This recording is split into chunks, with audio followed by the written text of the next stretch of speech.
Okay, welcome back, everyone. I believe we had a little microphone issue. Please allow me to welcome you back to the show. And before we introduce our special guest today, we would like to remind everyone that you could subscribe to our YouTube channel. So if you haven't done so, now is the time to do so. Simply subscribe, ring the bell, like, comment, and share. There we go. uh, okay, so our special guest today will be Lya Battle, one of Costa Rica's finest example of courage and determination. Along with her husband, Alvaro, they are the founders of one of the largest and most famous dog shelter in the world. So now let's go to the land of the strays.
Welcome again, everybody. And now let's welcome to the show Lya Battle. Welcome, Lya. Thank you. Hi, everyone. Now we have our sound issue resolved. Welcome to the show. What honor it is for us to have you with us today.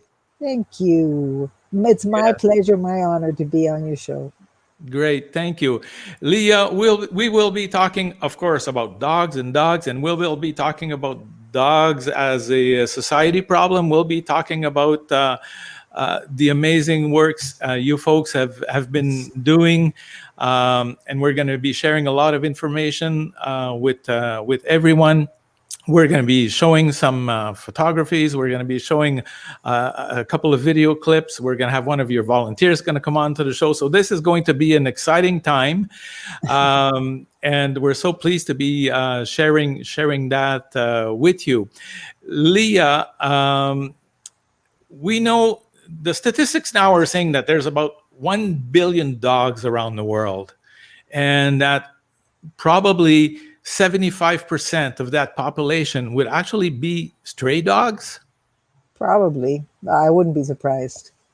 Mm-hmm. That's an amazing number of the dog population. It's sad. Yes. Amazing and sad. None of those dogs asked to be born. And most of those dogs are going to come into a lot of suffering shortly. So very sad. Yes. With the population of stray dogs, actually will come some, of course, social issues. Among the social issues that we could identify with stray dogs, of course, is the spread of diseases. Also, the bites that stray dogs could bring upon other animals, livestock, humans. The risk of creating road accidents is also an issue. Fouling, noise, certain communities, certain sectors. And also the fear that some animals may provoke to certain people in the community. So stray dogs is a very serious problem for society and communities. It's, yes, In most parts of the world, you can expect that. Um, Luckily, I think in Costa Rica, most of our strays are not aggressive towards human beings. Probably because they're not terribly mistreated by the ticos. They're neglected, they're ignored, but you don't hear what you hear about other countries and how they gang up and they protect their areas. But disease, I think they suffer most of the disease. It's rare that they'll um, um, spread any disease other than fleas around us. And but Mhm. yes, it's true. It's never there's nothing good about a stray population. And would you say that those general problems are a reflection of what is happening also here locally in Costa Rica? As I said, I think Costa Ricans and the way they treat animals, although they have a lot to learn, we have a lot to learn yet. For some reason, I don't see dogs here as having to defend themselves from human beings most of the time. Hmm.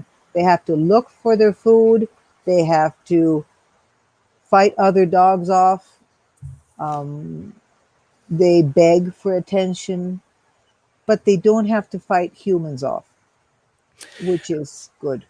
Uh-huh. I'm going to ask you a question now. In terms of a difference in culture, for many of us expats or North Americans or people from Europe, our dogs are our babies. They're the king of the house.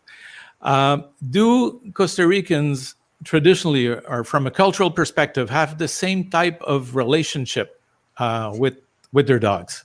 Not not in a general aspect. I think we're starting to see that. But you have to remember we have very recently walked off the farms. Hmm. Um, Most people, me included, my grandfather lived off the land.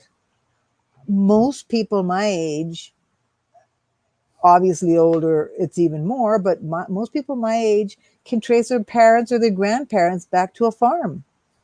And when you are born on farms or when you are brought up around that kind of a culture, animals are there either for consumption, for production, for protection, but they're not part of your family.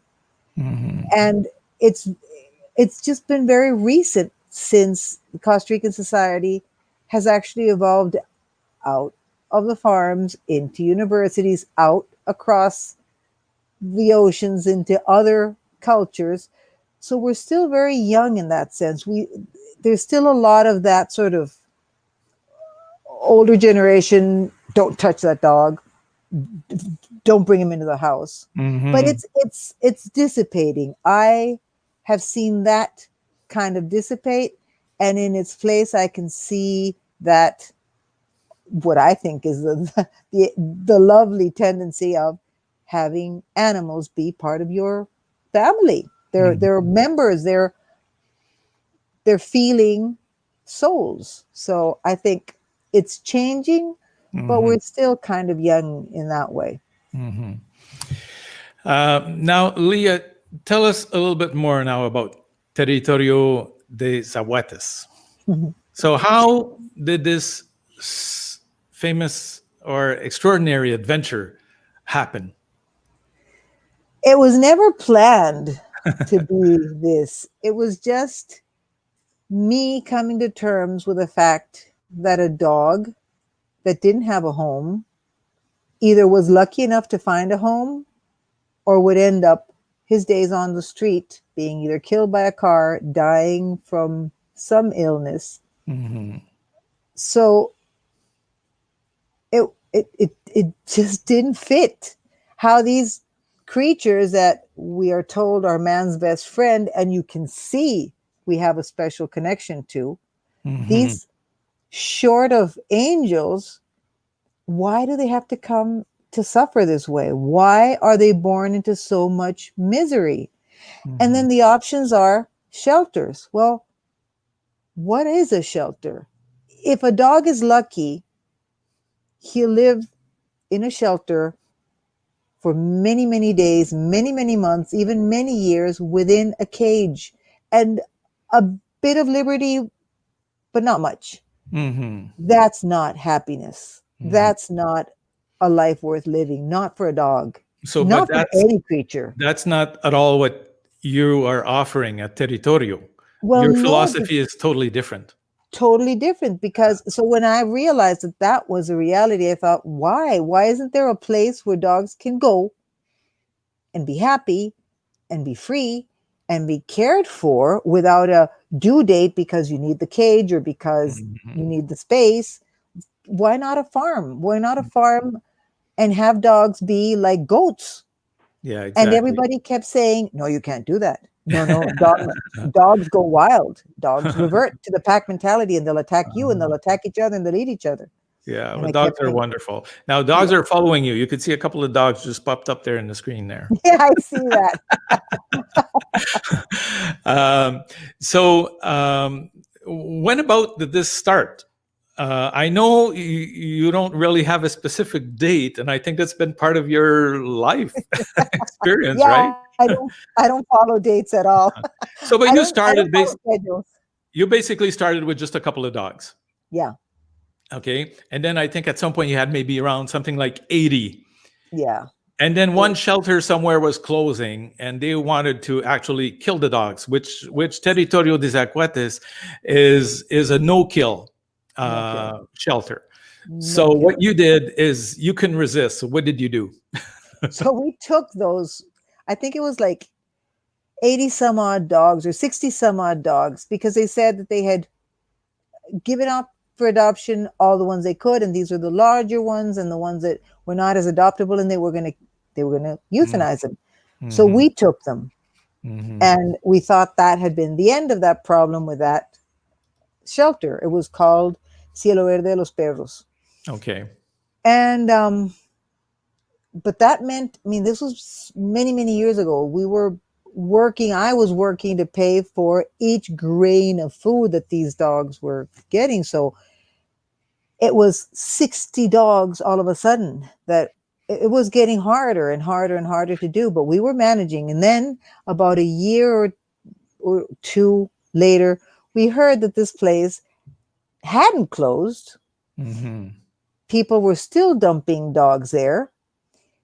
The volunteers were doing all they could to keep it going, but they couldn't keep all the dogs fed. So there were horror stories around the dogs that were there. And Mm-hmm. then a couple of volunteers approached us and said, listen, we're coming from Cielo Verde de los Perros. And I said, what? Again? No. And he Mm-hmm. said, well, there's about 100 and some odd dogs. And I said, listen, if I take these dogs again, because of course, I'm not going to let them euthanize these dogs. If I take them again, you have to destroy whatever's left there because people are going to keep dumping dogs there. And so that's how we came to grow over a couple of years, grow from 100 to almost 400 dogs. And it was crazy and it was very hard to do. But we sacrificed everything in order to be able to keep doing it. That's amazing. Um, Now, you mentioned volunteer. Mhm. And we're going to bring in for a couple of minutes someone who's very special for you, somebody who's been a committed volunteer Yes. to Territorio for some time now. Her name is Marcela. We're going to bring Marcela to the screen. And hello, Marcela, ¿cómo estás? Hello. Thank you for Bienvenida a Pepito Live Costa Rica. thank you. Very quickly, Marcela, because we understand you have a commitment, you have to go to a class or something. Yeah. But before you leave, I wanted to have you on the show because Lya mentioned volunteers, and I know how important that is for Territorio. Could you tell me a little bit about your story? How long have you been involved with Territorio de Zaguates? Well, I met Leah, I think like 10 years ago. I had a dog I rescued a dog and she wasn't getting adopted. and my foster house couldn't have her anymore. So I went to an adoption fair Lya was having, and I was so scared of Lya. And by the end of the day, I was like, Miss Lya, can you take care of my dog? Because I can't have her in my house. And Lya was, yeah, sure. So I started going every 2 weeks to Lya's home and taking her some food, taking some pictures of the dogs for adopting. And that's how I started. Mhm. So now I understand you got such a passion for dogs. You have a couple of dogs at home also, right? I have 9 You have and 9. 2 squirrels. Yes. Yes. And Marcela, why do you believe that the work of Territorio is so important for your community? Because nobody else is doing the magnitude of work Territory has been doing for the past 12 years. Mhm. Really easy to think you're going to be able to buy a farm and rescue all the dogs, and people have no idea how difficult it is. I've seen Lya and Alvaro losing their home, their cars, their businesses for the dogs. And Mhm. I bet there is not one single person in the country willing to do that except them. Mhm. Well, thank you for sharing that with us. That's very, very, very important and tells a lot. And we want to thank you, Marcela, for coming on the show, sharing your passion with us and your Thank gratitude for Lya and Alvaro. And we wish you the best. And before we leave, we want to show this marvelous picture we have of you, Marcela, which I think is such an amazing example of the joy, of the sharing, of the passion that you folks are bringing to these animals. And this rainbow in the back of this photo, it, to me, is just absolutely fantastic. thank Thank you. you. Muchísimo gracias, Marcela, para venir. Bye. Gracias. Thank you. Hasta luego. Ciao. Isn't that amazing? Wow, she's an amazing person. She is, and she doesn't say it, but she takes care. She takes a special in. She's invested her soul in special needs dogs. So Mhm. she's done a lot for little dogs and to teach people about the possibilities of life with a dog once it doesn't walk or once it's lost a leg, and how it's no big deal for a dog and it shouldn't be a Mhm. big deal for you. So she's an Mhm. amazing person that way. An She is. amazing person. Absolutely. Before we continue, Lya, we're going to share a little video that I think is a fine expression um, of the type of work that you do. Okay. And this little dog, I think you remember fine, right? What is her name? Indy. Indy. Yes. So let's go and see Indy's story.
That is among all the videos I've seen on Territorio de Zaguates, there's some amazing stories. They're all amazing.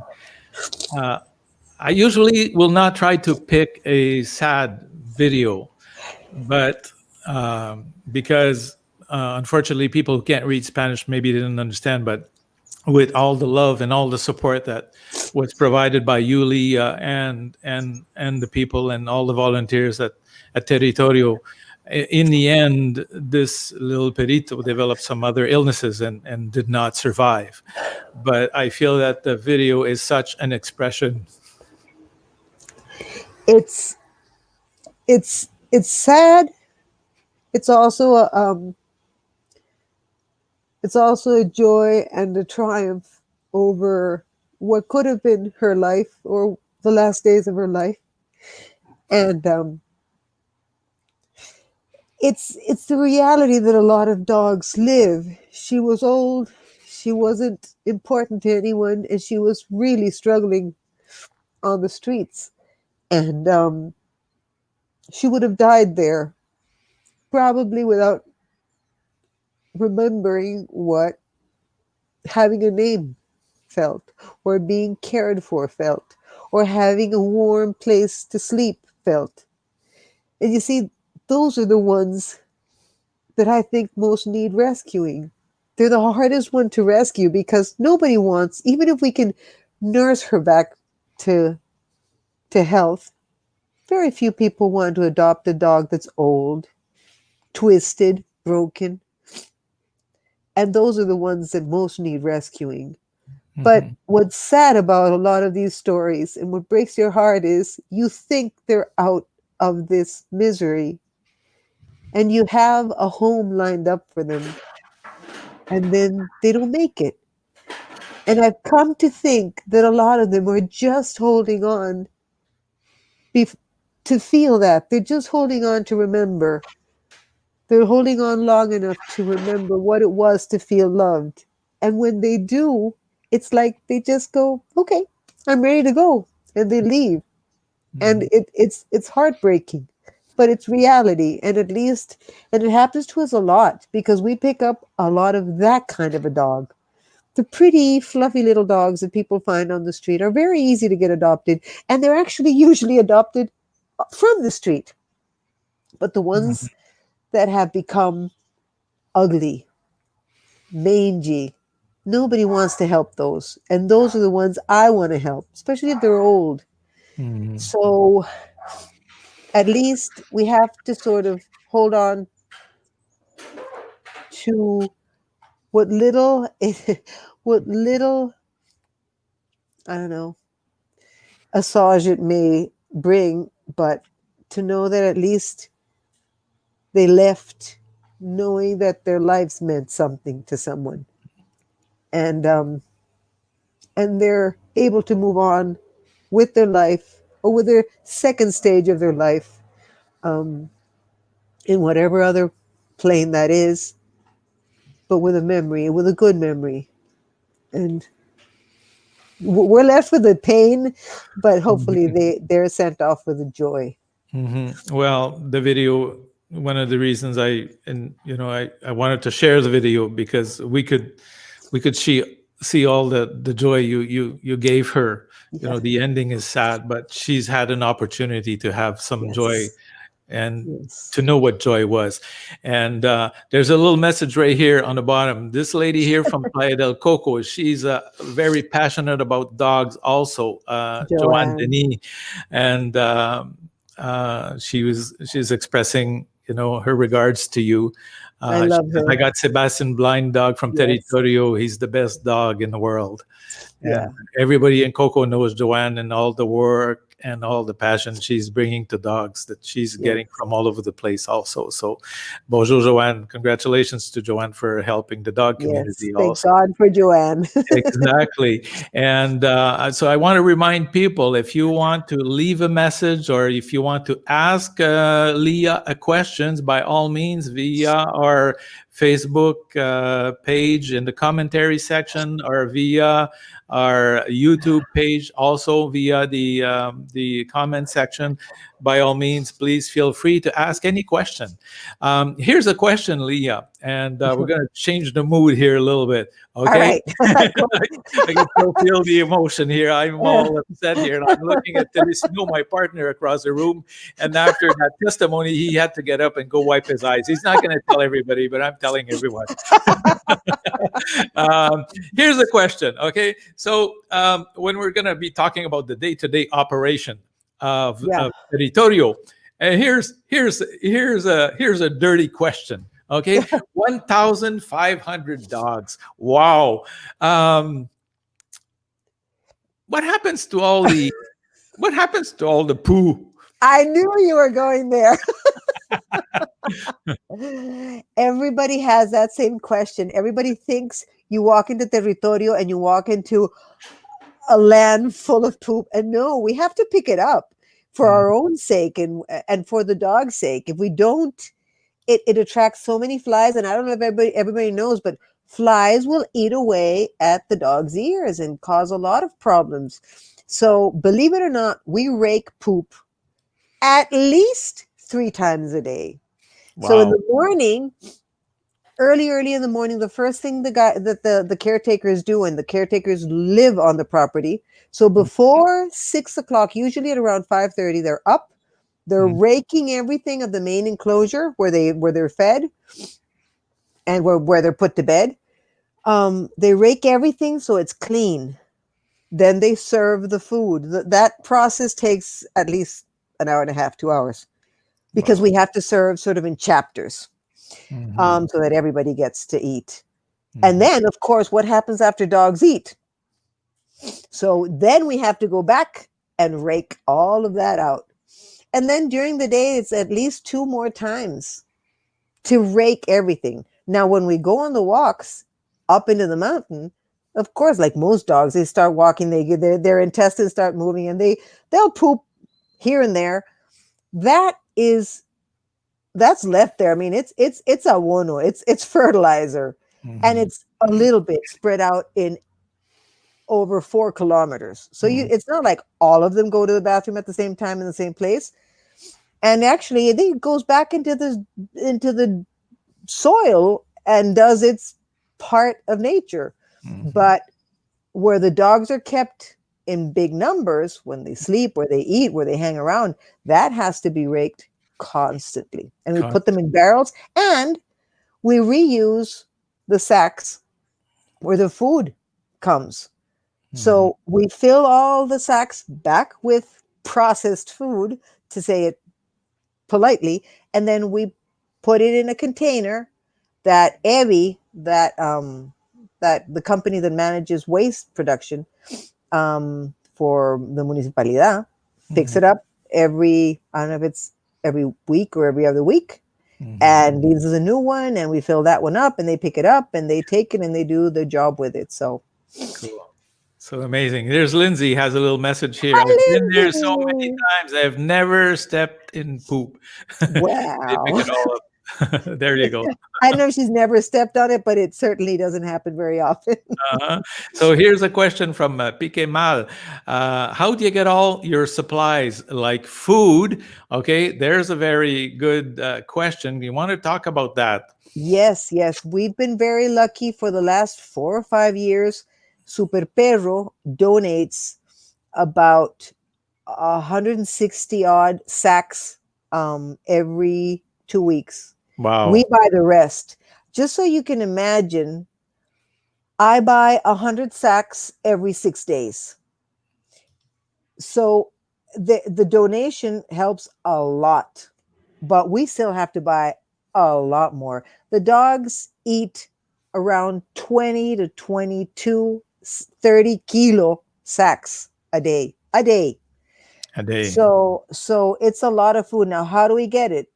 Thank God for donations. I work. Alvaro delivers food. Um, we all work. I mean, we don't get salaries. We actually put our salaries into, and Mhm. luckily we have donations that help make it a little easier. Of course, it's never completely covered, but at least their food and their medical expenses are covered. So Mhm. sometimes we have to pay the light a little bit later. Sometimes we have to tell the guys to wait till the next quincena to get their paycheck, but they know they live on the farm. We get them the food. It's a give and take, and for example, the vets that see our dogs let us ring up a bill.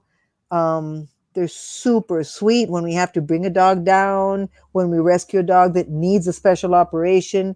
They don't charge us for whatever days or nights or weeks the dog is going to spend at the vet. So we're very fortunate in that there's a lot of people doing their part to help out. Here's another question from Angie. How easy is it to take a dog from living outside into a home environment? A lot of people come to us and say, "Oh, I feel terrible. How am I going to take him out of this place to put him in my house? My house has a small backyard."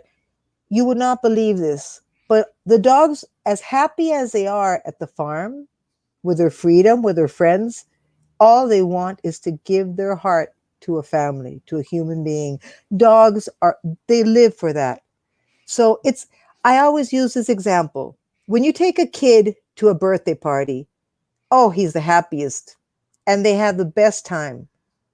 But none of those kids would prefer to stay there than go to their home. Mhm. Dogs want families. Dogs want homes. They have a great time at the farm, but all of them are looking for a family. So, Mhm. very often we take them from the farm, we put them in a house, and then when they bring them back to visit, they don't want to get out of the car. It's like, no, don't bring me back. So it's not at all hard. Not at Uh-huh. all. Great. Vernita is saying that she had the opportunity to visit a few years ago and she had an amazing time running down the hill with the dogs. Thank you for your comment, Vernita. Thank you. Here's a question for you. I understand you're trying to give the dogs all the dignity and the personality possible. Yeah. And what I hear is that actually you've got like 1,500 dogs, my God. Plus, And is it true that every dog has a name? every dog has a name, and Wow. some of them have 2 and 3 names. And the reason is, I bring them up with a name, and I'll say, "This is Pepito. See, This is Pepito," and yeah. then the guys will get. The dogs tend to follow certain guys, and so the guys end up with their own little packs. The Mhm. caretakers. That's right. Why they're chosen, we don't know, because they feed all the dogs at the same time, but certain dogs just choose certain guys. And so Mm. maybe that guy decides that it reminds him of a friend he used to have. So all of a sudden I'm asking about, how's Pepito? And they go, ¿Quién? They go, Pepito. ¿Cuál? Mhm. And they go, the little dog I brought 3 weeks ago. Uh-huh. A brown one without a tail. Ah, Patachueca. And I go, what? See, no, Patachueca. And I go, oh, now he's called Patachueca? Yeah. But if you call him Pepito, he remembers he's called Pepito. And if you call him Patachueca, he Uh-huh. responds to Patachueca. Basically, they know when you're talking to them. And as long as you talk to them with love, they know it's them. So, Mhm. but they all have names, all of them. Yes. Here's a question here. Are you receiving help from the Costa Rican government? No, all No. the contrary. I'm very sad to have to say this, but Mhm. it's the truth. Tell And us the truth. we've never held things back. The government in Costa Rica has done everything they possibly can to make our lives impossible. Mhm. We've had to be shut down for the last almost 2 years because in order to appease the government and Senasa, Which is SENASA, which is the animal welfare, I guess. I don't know, animal. the government arm, I guess, of Mhm. the animal protection on Yeah, behalf of the government. Yes. they have been openly trying to shut us down, and so the last time they said, in order for us not to shut you down, this is what you have to have. It was a ridiculously long and virtually impossible Hmm. list to comply with, especially because they've always known that we live day to day. It's nothing's ever, I mean, we don't have anything left over. So, no, we don't only not get help, we would only ask them to let us do our job and what we've been doing without interference. But no. Hmm. So That we've is, complied with everything, but I yeah, don't know if that's going to be enough to get them off our backs. that is so mind-boggling because Costa Yes. Rica is known for being a country that is so protective of animals with the national parks and the wildlife and everything, and don't touch the animals here and there, and don't feed the animals. And it seems like there's such a strong social awareness from Yeah. that level. And to me, it just boggles me with your shelter and other projects I'm seeing also in Costa Rica, where the government is not present. Because you're doing this with, of course, the contribution of donations from people and volunteers and stuff. But this is your own private, personal initiative. Yes. It's a nonprofit organization, but it's Yes. all you're doing. The government of Costa Rica is not doing anything. Nothing.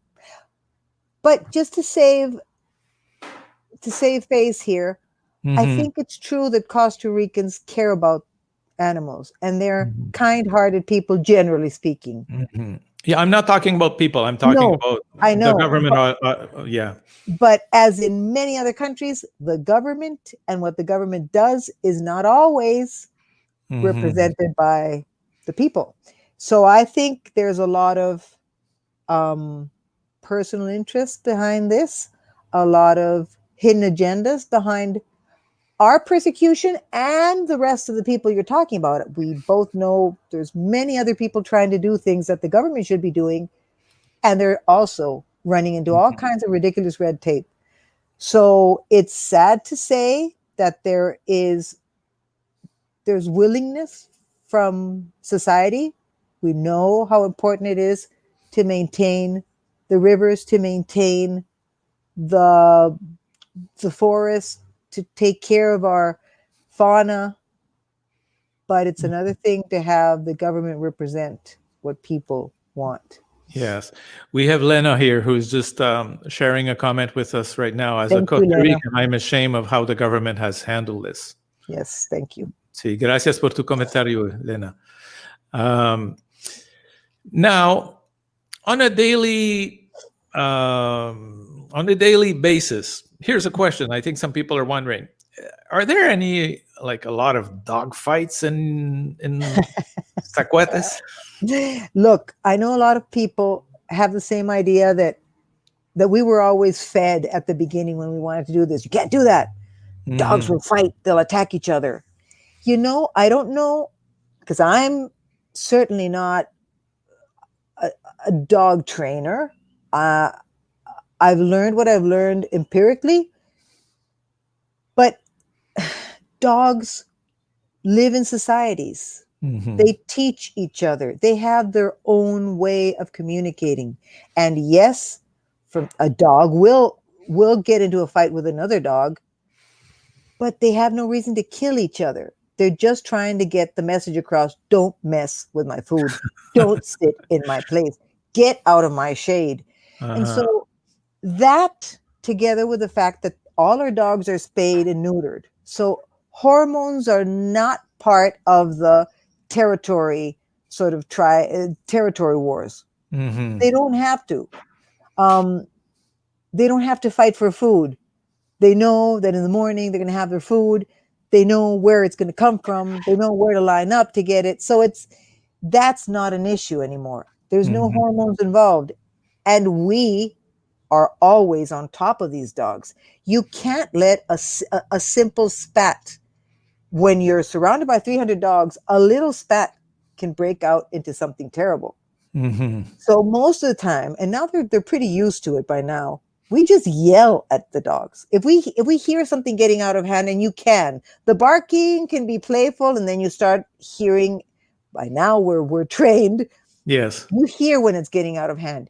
You've got to be super aware of that moment, and you got to stop it. And usually yelling will do it. They know when we go, hey, all of them stop. It's like, oops, I did something wrong. And if it doesn't happen, if there was another reason that caused the fight, and it could be, sometimes we've seen dogs that hate each other from day one. Past lives, I don't know. And when this happens, we have to intervene. And we do. And it's Yes. not that hard.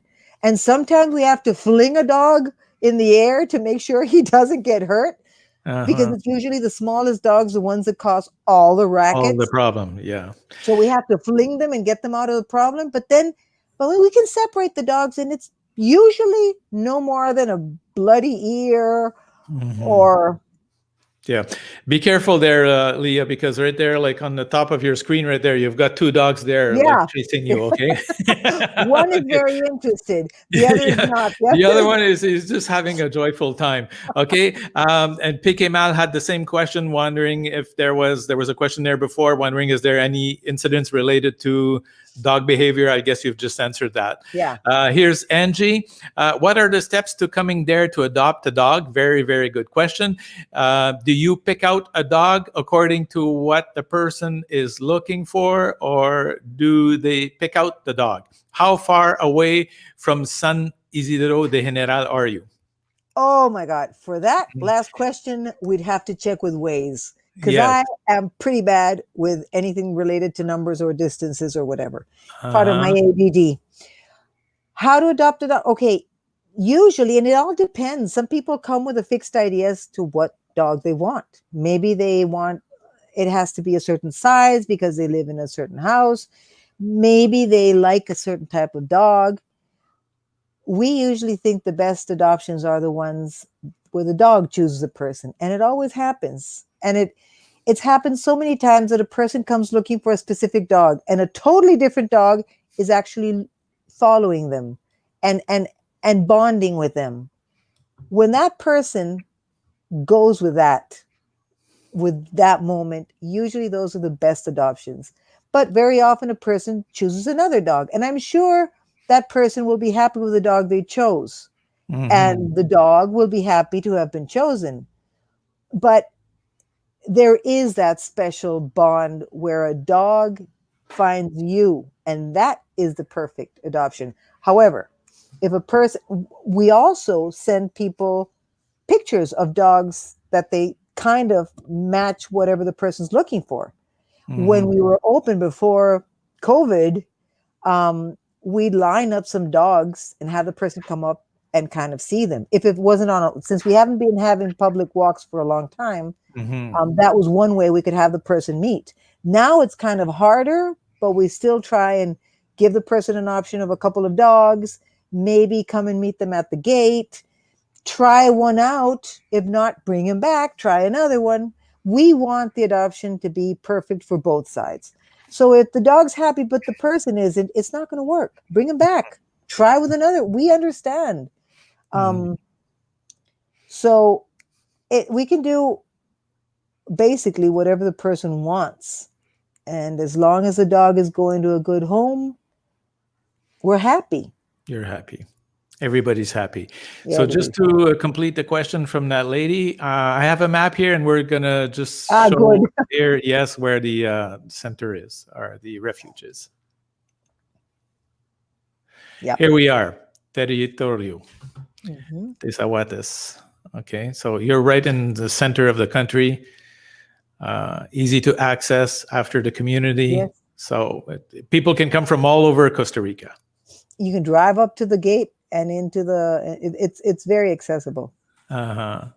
Um, Leah, you've mentioned the challenges with the government. I understand there were also some challenges with the community at times also.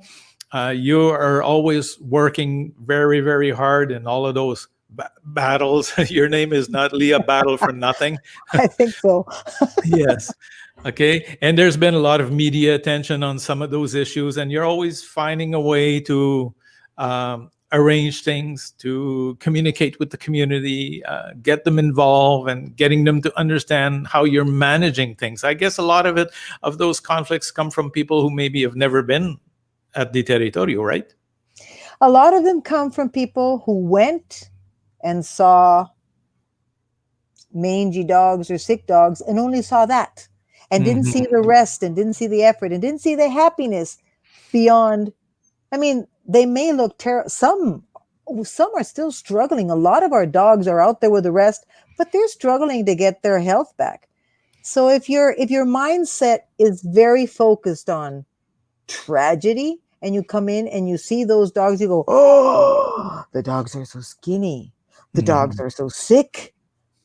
I don't hide the dogs, and I try and keep them the least possible in the cages when if they're already strong enough to leave and they're healthy enough, although they may not look beautiful, I let them enjoy the farm because I don't know how long they're going to live. They might get strong and live for many years, and they might not make it, like Indy. So what's the good in bringing them from the street into a cage and dying in a cage? Exactly. So if you go there and that's all you see and that's all you focus on and you don't focus on the rest, you're going to say, we starve our dogs, and we've heard it. We starve our dogs are all sick, our dogs are suffering, and we profit off the dogs. Yeah, well, I'll challenge anyone to find anything worth a dime on us. But anyway, so absolutely. It's hard. It's hard when people don't understand. Most people do, and they walk away with a beautiful experience, but that's not the case with everyone. And we've had a lot of people sort of start spreading rumors based on stupid things and maybe things that they never even saw. But when we talk about the community, we have an additional problem. We think that a lot of the resistance we have is because somebody must be after this farm. Somebody must be very interested in all the water that we have on the farm because it's one of the only farms that has as much water as we do. So somebody must have, and we know of a few sort of hate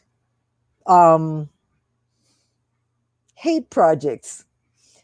We've had people from the water place go to talk to the priest of the neighboring community to tell them that we are poisoning their water. So there's people turning people against us with lies. And every time we prove that that's not so, it's as if we don't get the recognition of, oh, so it was a lie. No, people just, so we've had people in the community poison the dogs. We've had people in the community damage our water pipes so that we don't have water for the dogs. It's an ongoing battle. It's gotten better, but for a long time it was a lot. We've had so many denuncias, so many legal complaints brought against us. We've had the police at our gates so many times for such stupid rumors that we just let them in. It's like, okay, come in, you can see. But what can you do if we're always fighting against people who want to make an issue out of everything, who want to make us look bad? We have too much good work to do to be wasting our time in that. So we have nothing to hide. We put our dogs out there. We put our videos out there. Most dogs are great. Some are not looking great. You can, any video you look of, you watch, you'll see some ugly dogs. If you just want to see those dogs, it's your choice. I can't do much. Well, it's like a general population of humans. There's all kinds of dogs. There's all kinds of people. There's all kinds of Exactly. looks. There's all kinds of. So from that perspective, now, Lya, Territorio de Zaguates. I mean, of course, a large part of you being able to doing the fine work that you do comes from the help of the community. The question is now, how can we help? How can a community help? Do you want to talk to us a little bit about that? And then I'd like to talk a little bit about the walk, or would you like to talk about the walk that's not there right now? Because I think that was part of your, the programs that was so popular for Territorio, right? Let's start with the walk. The walk, yeah. Yeah, the walk. So up to right now, maybe 2 years ago, people could go there, and we know Telecino, our friend here right across, he went one day and had the opportunity to go with some group walks with all the dogs and help feed the dogs and fall in love with the dogs. And I imagine those people would be just so motivated with, their experience. Sometimes they would, buy some products or provide a donation. And that was a huge part of your way of doing things right now. So one day the government came in and said, no, no mas. Mm-hmm. Well, it was our way of, it is still our way of teaching communities about the beauty in a stray. There's a lot of people who still think a stray animal is a weary dog, a sick dog, and that's not true. Mm-hmm. And we're trying to bring awareness to the fact that a stray, and I have nothing against breeds. I love all dogs. But a stray is a survivor. A stray is fruit of the strongest and the strongest, not the prettiest with the prettiest, the strongest with the strongest. Gosh, you're getting a treasure in a stray, and they're so smart. But people have to be there and sit with one and realize, my God, this is a beautiful dog. Is this a stray? You go, yeah, that's a stray. So it was educational. It also helped us. Yeah, we'd sell T-shirts after the walks and souvenirs, and that would help us with the funding. But it was mostly educational. And believe it or not, the dogs, they love the walks. They love the more people, the better, because they all want to gravitate towards someone, and they all show off. A normal walk without people, and it's a shame we don't have Marcela anymore, and a walk with people are two totally different things. It's like children. When there's guests, when there's new people, they're all showing off somewhere or another. We have more fights when there's people around than when there's not, because nobody cares. It's like, oh, it's you again. Really? Yeah, absolutely. So we it's have a all win-win. We have all those dogs around you again here, but we want to introduce you to one dog who wants to say thank you for what you're doing to the dog for the dog population. So let's welcome Buddy. Let's see, where is Buddy? Buddy's gonna come and say hello. Buddy, he's the master of the house here, and there he is. Your Come in, Buddy? Binaka, Buddy, Binaka. Easy. Come here. There we go. Hey, there's Buddy. Hey. Hi, Buddy. Oh, what Yeah, a this cute is face. Buddy. Yeah, Hi, Buddy. sweetie. So Hi, Buddy, sweetie. tranquilo. Okay. So he's a little bit nervous. So anyway, we wanted to have a special appearance with Buddy. So Buddy wanted to say thank you on behalf of the dog population for everything you're doing, Lya. Well, thank Now, you, Buddy. okay, how can people, of course, help and make some donations, okay? Donations, and now even though we have COVID right now, internet is still working. So regardless of where people are in the world, of course, they could go to your website, right? Yes. You can donate. There's established amounts if you want one-time donation. If you want to be a full-time donator and you do it monthly, that's great too.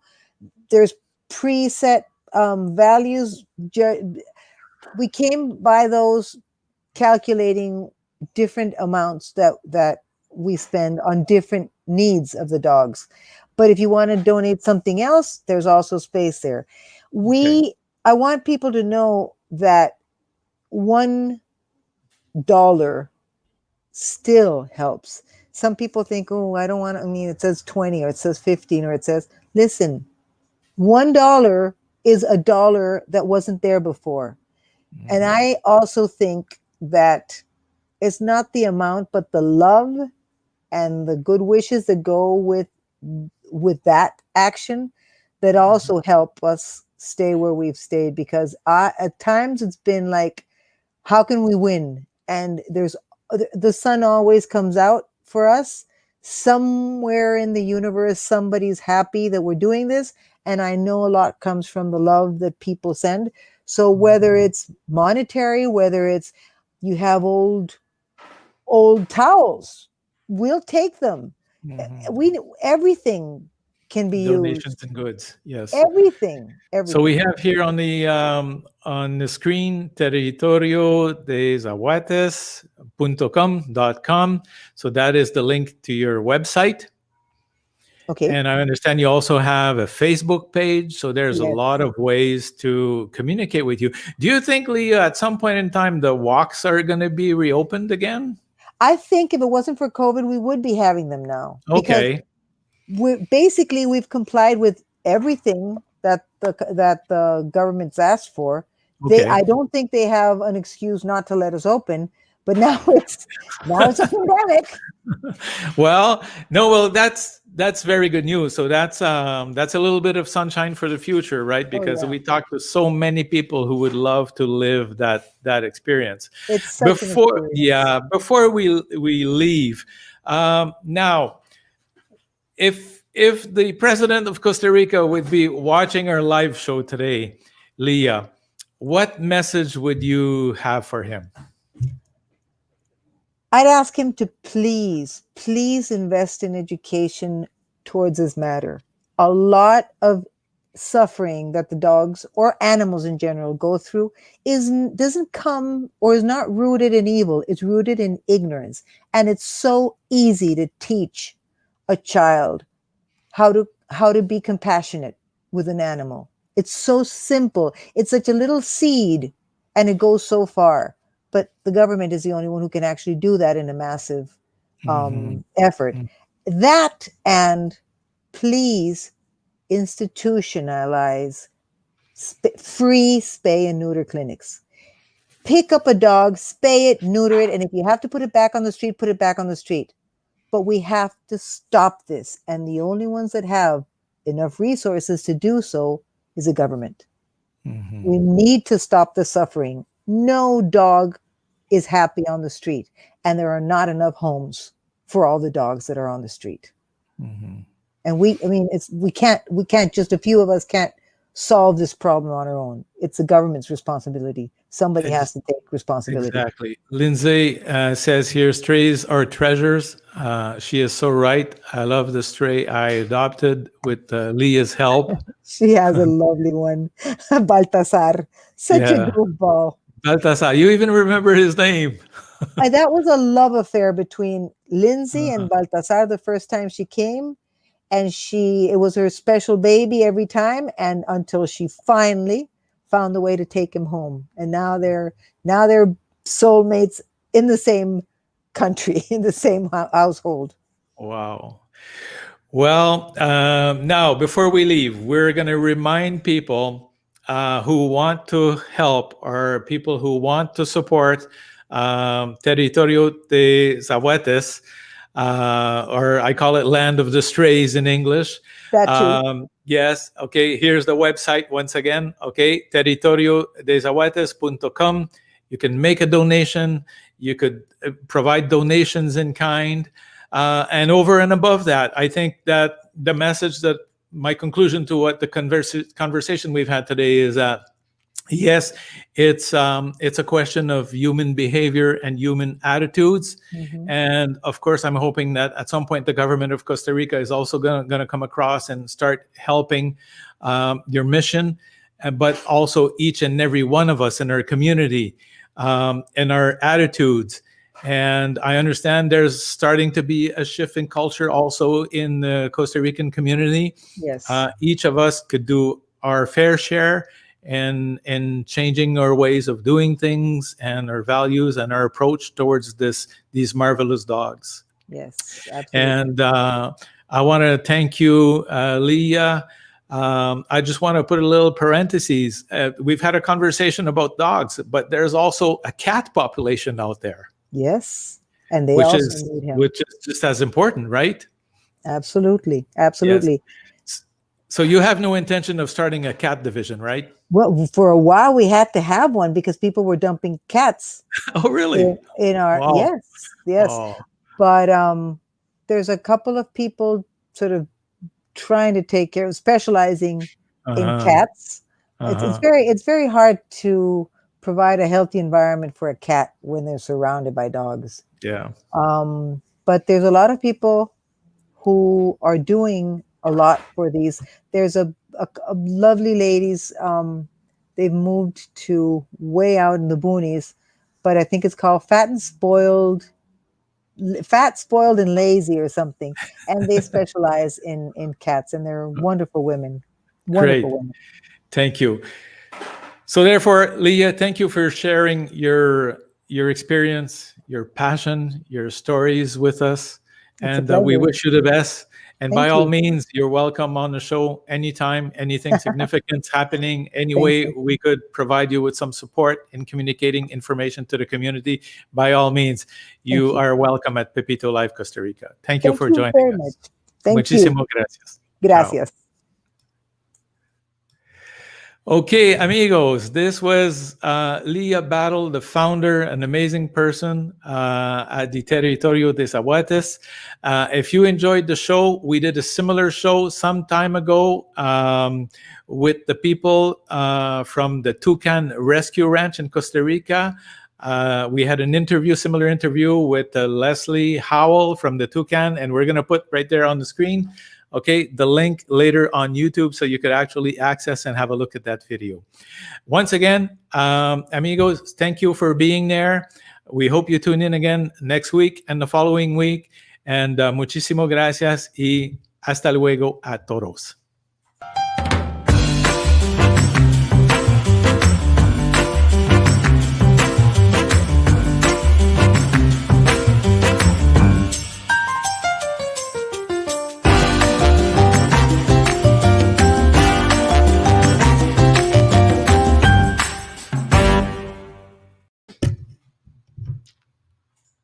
Take care and thank you for watching.